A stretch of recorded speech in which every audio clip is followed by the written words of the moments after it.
In this video, we are going to see how to adjust the skyline renders to add anti-aliasing and motion blur.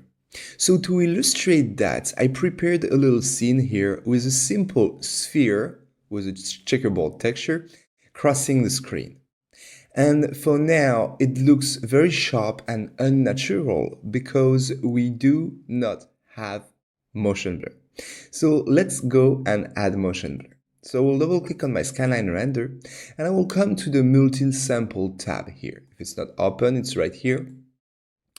And here we do have this parameter called sample. And as soon as I will increase that sample, you can see that things become a little bit blurry, and it's because we applied motion blur to it. This motion blur works by duplicating the image and blending them together. So depending on the motion you have, you may have to adjust more or less the sample. For example, the sample of 2 is not enough for us here because we can clearly see that there is those two spheres duplicated.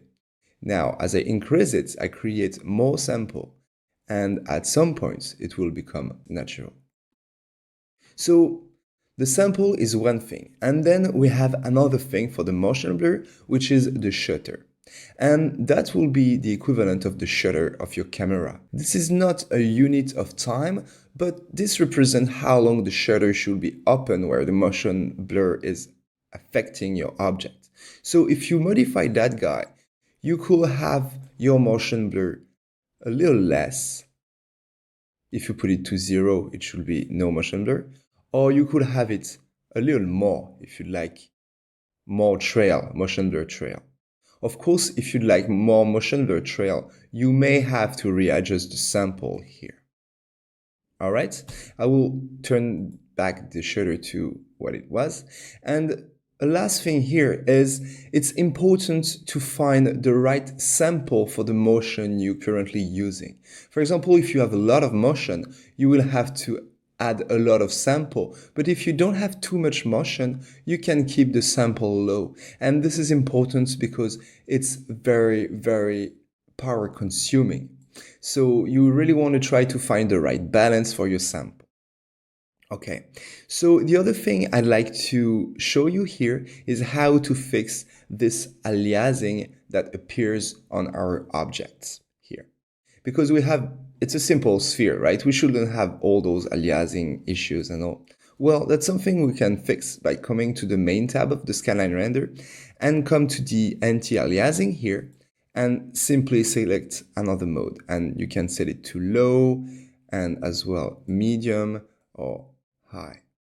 Of course, one more time, it's important to select only the level you need because this will be as well time consuming for your machine and it will slow down everything. Okay, so now that we know about those two concepts and how to adjust them, let's go back to my comp and adjust my different skyline renders before the final render. So we'll come here first to that skyline render and I'd like to adjust the aliasing of the planet here, which is pretty strong. So I will come here to anti-aliasing and I will just select medium and I think that will be enough. The other one that will need anti-aliasing will be the front element here. So those guys here. That could be a little bit aliased. I think it's not too bad, but we could just open that guy and just set it up to low. And that will help smooth out things. All right, great. Now, the other skyline renders don't need anti-aliasing. And why? Well, the first one here, we don't need it because we don't have edges. Basically, it's just a texture and we don't see the edges of the texture, so we don't need anti-aliasing. And for the other one, neither, because those guys have edges. I mean, we think it has edges, but the reality is that we are projecting on the card, so those edges are the edges of the texture, not the edges of the object. So anti-aliasing wouldn't affect anything on that case. It wouldn't change anything. Those edges will remain the same. So now we will have to add a little bit of motion blur. And for all layers. So the thing is that the camera movement is very, very slow. So if we go at the middle of the shot is where the camera movement is the more prominent.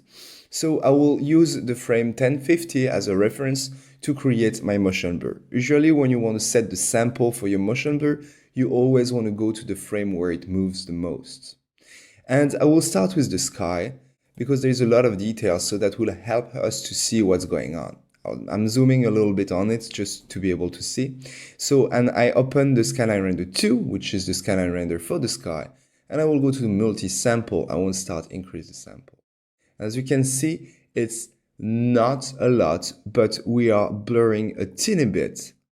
Like this is without, and this is with. We are blurring a teeny bit the sky. So, as you can see, I increased the amount, things are changing a little bit, but I really don't need to go very high here. The movement is very slow and we almost don't have motion blur. I think I will stick with a sample of 5.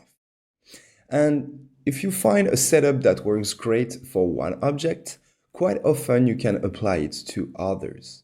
Except if the motion is different. If, for example, the planet here were moving like very fast, or I don't know, where like we had like a ship passing by, this one maybe will need to have a different sample setting. But for now, I will come to that guy as well and apply a sample of 5 as well. And I will do the same with my other skyline renders. Number 3, 5, that guy, 5, that guy, 5, and finally that front element as well, 5. All right, so be prepared that now previewing your images will be a little bit longer. But let's do it. We are going to hook up our viewer at the end of the comp, and we are going to wait a little bit.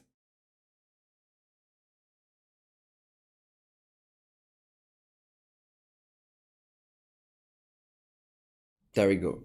So it was not that long, but it was way longer than without, isn't it? Okay, so I think that now I'm ready to render my final output. There is something I like to fix as well. You can see that we have that gigantic bounding box and it comes from the lens flare here. So I will simply come over here and create a crop node and put my crop node at the end of my lens flare branch here. And now I can simply hit the W key to create a right node that I will plug at the very end of my comp. And I will go to File here, and I will go to my material folder in my output folder. And I created already like a folder for the output final, but you can create a new folder if you don't have it. And inside the output final, you could name your file the way you want. So I already have an output final that I already rendered to try. So I will call this one output final 2. And now you want to add a dot and then pound for the frames, and then .exr, your extension. And if you have any doubt about that, please refer to the previous video of this chapter called Render a Test Comp. Then I will hit save, and I'm all ready to render, so I will click on render, verify the frame range, and go from there. Okay, this render will take probably a little bit of time, so I will pause the video and I'll meet you in the next video to see how it looks like, and as well maybe to assign you some little homeworks. See you there.